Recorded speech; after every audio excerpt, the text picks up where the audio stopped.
تو گویا ایسا ہے جیسا اس نے 2 حج اور 2 عمرے کیے۔ اگر کسی نے نظر مانی کہ اگر میرا یہ کام پورا ہو جائے گا تو میں اعتکاف کروں گا، کیا اعتکاف کرنے والا مسجد سے نکل سکتا ہے کہ نہیں نکل سکتا؟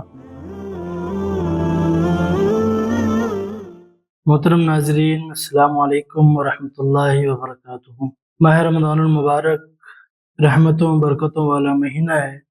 یوں تو پورے مہینے انوار و تجلیات کی بارش ہوتی رہتی ہے، لیکن اس کا آخری عشرہ یعنی آخری 10 دن کچھ خاص ہیں، کیونکہ اللہ عز و جل اس آخری عشرے میں اپنے بے شمار بندوں کو جہنم سے آزاد کرتا ہے، اور اس آخری عشرے یعنی آخری 10 دنوں کی 21ویں، 23ویں، 25ویں، 27ویں اور 29ویں رات کو شب قدر تلاش کرنے کا حکم ہے۔ اور ایک اور وجہ اس کے خاص ہونے کی ہے، وہ اعتکاف ہے۔ آئیے جانتے ہیں کہ اعتکاف کیا ہے۔ اعتکاف پیارے آقا صلی اللہ تعالی علیہ وسلم کی بڑی پیاری سنت ہے۔ اعتکاف کہتے ہیں مسجد میں نیت کے ساتھ اللہ عز و جل کے لیے ٹھہرنے کا نام ہے۔ اب اعتکاف کی فضیلت قرآن پاک میں بھی آئی ہے، حدیث میں بھی آئی ہے۔ اس سے پہلے ہم یہ جانتے ہیں کہ اعتکاف کی کتنی قسمیں ہیں۔ اعتکاف کی 3 قسمیں ہیں۔ ایک اعتکاف واجب ہوتا ہے، ایک سنت مؤکدہ علی الکفایہ نفل۔ واجب اعتکاف، اگر کسی نے نظر مانی کہ اگر میرا یہ کام پورا ہو جائے گا تو میں اعتکاف کروں گا، تو یہ اعتکاف واجب ہوتا ہے۔ سنت مؤکدہ علی الکفایہ، وہ اعتکاف کہ اگر بستی کے ایک شخص نے بھی ادا کر دیا تو سب کے ذمے سے اتر جائے گا، اور اگر کسی نے نہیں ادا کیا تو سب کے سب گناہ گار ہوں گے۔ تیسری قسم اعتکاف کی نفل ہے، بندہ جب بھی مسجد میں جائے تو اعتکاف کی نیت کر لے تو اسے اعتکاف کرنے والے کا ثواب ملے گا۔ اب اللہ عز و جل قرآن مقدس میں کیا ارشاد فرماتا ہے اس کے تعلق سے؟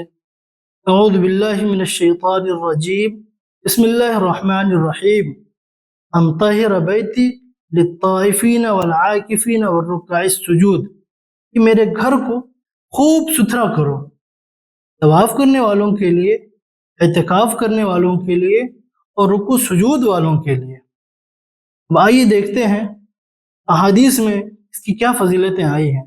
صحیح بخاری و مسلم میں حضرت عائشہ صدیقہ رضی اللہ تعالی عنہا سے روایت ہے کہ سرکار دو عالم صلی اللہ تعالی علیہ وسلم رمضان المبارک کے آخری عشرے کا اعتکاف کیا کرتے تھے۔ امام بہقی نے شعب الایمان میں حضرت امام حسین رضی اللہ تعالیٰ عنہ سے ایک روایت نقل کی ہے۔